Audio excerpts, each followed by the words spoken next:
ಸ್ನೇಹಿತರೆ ನಮಸ್ಕಾರ. ಜೇಸ್ ಕಿಚನ್ ಅಪ್ಪತ್ತ ಮನೆ ರುಚಿಯ ಇವತ್ತಿನ special recipe crispy and tasty bonda.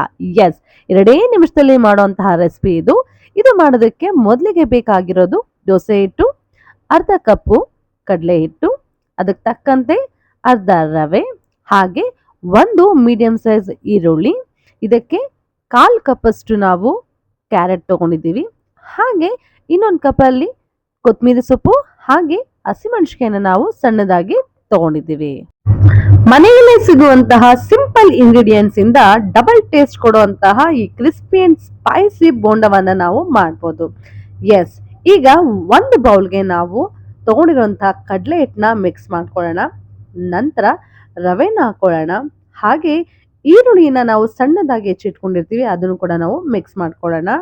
ತುರಿದಿರುವಂತಹ ಕ್ಯಾರೆಟ್ನು ಕೂಡ ನಾವು ಸೇರಿಸ್ಕೊಳ್ಳೋಣ. ಇನ್ನು ಕೊತ್ತಂಬರಿ ಸೊಪ್ಪು ಹಾಗೆ ಹಸಿಮೆಣಸಿನಕಾಯಿಯನ್ನು ಕೂಡ ನಾವು ಬೆರೆಸ್ಕೊಳ್ಳೋಣ. ಸ್ವಲ್ಪ ಸೋಡಾ ಜೊತೆಗೆ ರುಚಿಗೆ ತಕ್ಕಷ್ಟು ಉಪ್ಪನ್ನ ಹಾಕೊಳ್ಳೋಣ. ಇದಾದ್ಮೇಲೆ ಈ ಒಂದು ವಿಶೇಷ ರೆಸಿಪಿಗೆ ಟೇಸ್ಟ್ ಕೊಡೋದು ಓಂಕಾಳು. ಇದು ಕೂಡ ಡೈಜೆಷನ್ಗೆ ತುಂಬಾ ಒಳ್ಳೆಯದು. ಇದನ್ನು ಮಿಕ್ಸ್ ಮಾಡ್ಕೊಳ್ಳೋಣ.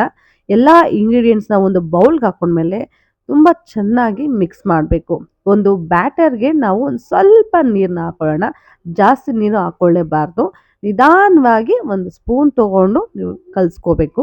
ಬ್ಯಾಟರ್ ಕೂಡ ಇದು ತುಂಬಾ ಗಟ್ಟಿಯಾಗಿರಬಾರ್ದು ಅಥವಾ ತುಂಬಾ ನೀರಾಗಿರಬಾರ್ದು. ಒಂದು ಬೋಂಡ ಮಾಡುವಂತ ಕನ್ಸಿಸ್ಟೆನ್ಸಿನ ನೋಡ್ಕೊಂಡು ಇದು ನಾವು ನಿಧಾನವಾಗಿ ಕಲಿಸ್ಕೋಬೇಕು. ಕಡಾಯಿಗೆ ಬೇಕಾದಷ್ಟು ಎಣ್ಣೆನ ಹಾಕೊಂಡು ಅದು ಬಿಸಿ ಆದ್ಮೇಲೆ ಸ್ಪೂನ್ ಸಹಾಯದಿಂದ ಒಂದೊಂದು ಸ್ವಲ್ಪನೇ ನಾವು ನಿಧಾನವಾಗಿ ಬೋಂಡನ ಕರ್ಕೋಬೇಕು. ಈ ಫ್ಲೇಮು ಆದಷ್ಟು ನಾವು ಲೋಲೆ ಇಟ್ಕೋಬೇಕು. ಮೀಡಿಯಂ ಅಥವಾ ಹೈ ಫ್ಲೇಮಲ್ಲಿ ಯಾವುದೇ ಕಾರಣಕ್ಕೂ ಬೋಂಡ, ಬಜ್ಜಿ, ಪಕೋಡ ಇದು ಯಾವುದನ್ನು ಕೂಡ ನಾವು ಕರಿಬಾರ್ದು. ಈಗ ನೀವು ನೋಡ್ತಿದ್ದೀರಾ, ಒಂದು ಸ್ಪೂನ್ ಸಹಾಯದಿಂದ ನಿಧಾನವಾಗಿ ಆ ಕಡಾಯಿಗೆ ಎಷ್ಟಾಗುತ್ತೋ ಅಷ್ಟು ನಾವು ಒಂದು ಬೋಂಡನ ಹಾಕೊಂಡಿದ್ದೀವಿ. ಕಂದು ಬಣ್ಣ ಬರೋ ತನಕ ಇದನ್ನ ನಾವು ಫ್ರೈ ಮಾಡ್ಕೋಬೇಕು.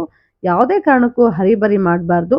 ನಿಧಾನವಾಗಿ ಒಂದೊಂದನ್ನೇ ನಾವು ಬಿಸಿ ಮಾಡಿಕೊಂಡು ಅದು ಬೆಂದ ನಂತರ ಎಣ್ಣೆನ ನಿಧಾನವಾಗಿ ಶೋಧಿಸ್ಕೊಂಡು ಸರ್ವಿಂಗ್ ಪ್ಲೇಟ್ಗೆ ನಾವು ಹಾಕೋಬೇಕು. ಈಗ ನೋಡ್ತಿದ್ದೀರಲ್ವಾ, ತುಂಬಾನೇ ರುಚಿಯಾಗಿರುತ್ತೆ ಸ್ನೇಹಿತರೆ. ಇದು ಪ್ರತಿಯೊಂದು ಮಕ್ಳಿಗೂ ಕೂಡ ಇಷ್ಟ ಆಗುತ್ತೆ. ಟೀ ಕಾಫಿ ಜೊತೆಗೆ ತಿಂತಿದ್ರೆ ಸೂಪರ್ ಆಗಿರುತ್ತೆ. ಈವ್ನಿಂಗ್ ಸ್ನ್ಯಾಕ್ಸ್ಗಂತೂ ಮಾಡ್ದಂಗೆ ಇರುತ್ತೆ. ಈಗ ಸಾಸ್ ಜೊತೆಗೆ ಕ್ರಿಸ್ಪಿ ಆ್ಯಂಡ್ ಟೇಸ್ಟಿ ಬೋಂಡನ ಸವಿತಿದ್ರೆ ಆಹಾ ಸೂಪರ್ ಆಗಿರುತ್ತೆ. ನೀವು ಕೂಡ ಮನೆಯಲ್ಲೇ ದೋಸೆ ಹಿಟ್ಟು ಏನಾದರೂ ಮಿಕ್ಕಿದ್ರೆ ಈ ಕೆಲವೇ ಇಂಗ್ರೀಡಿಯೆಂಟ್ಸ್ನ ಈ ಒಂದು ರೆಸಿಪಿ ಮಾಡಿ ತಿನ್ನಿ.